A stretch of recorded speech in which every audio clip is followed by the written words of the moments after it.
The graphic design program is a 2-year program. When students graduate, they'll receive an associate degree. Graphic design really is all about communicating a message. They need to look at something and really envision it, and how do they want to see it progress in the future.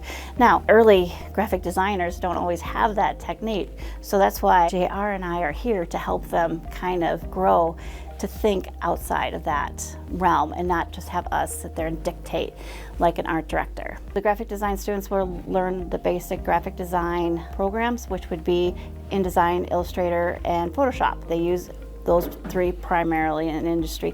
They are working on hierarchy, they're working on placement, they are working on Photoshop and seeing how Photoshop can then be brought into InDesign and seeing how a layout looks.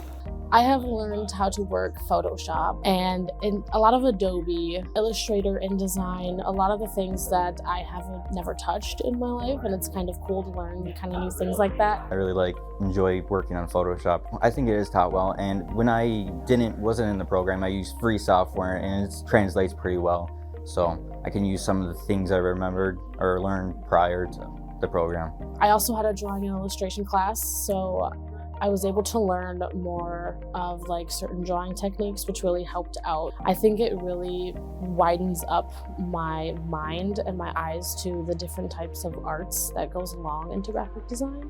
I've been learning how to broaden my portfolio, making posters, magazines, and stuff like that, and just making different graphics. I really like the instructors. They're different and they have 2 different perspectives, and I think it's very beneficial to have different views through the instructors, but they all are very good.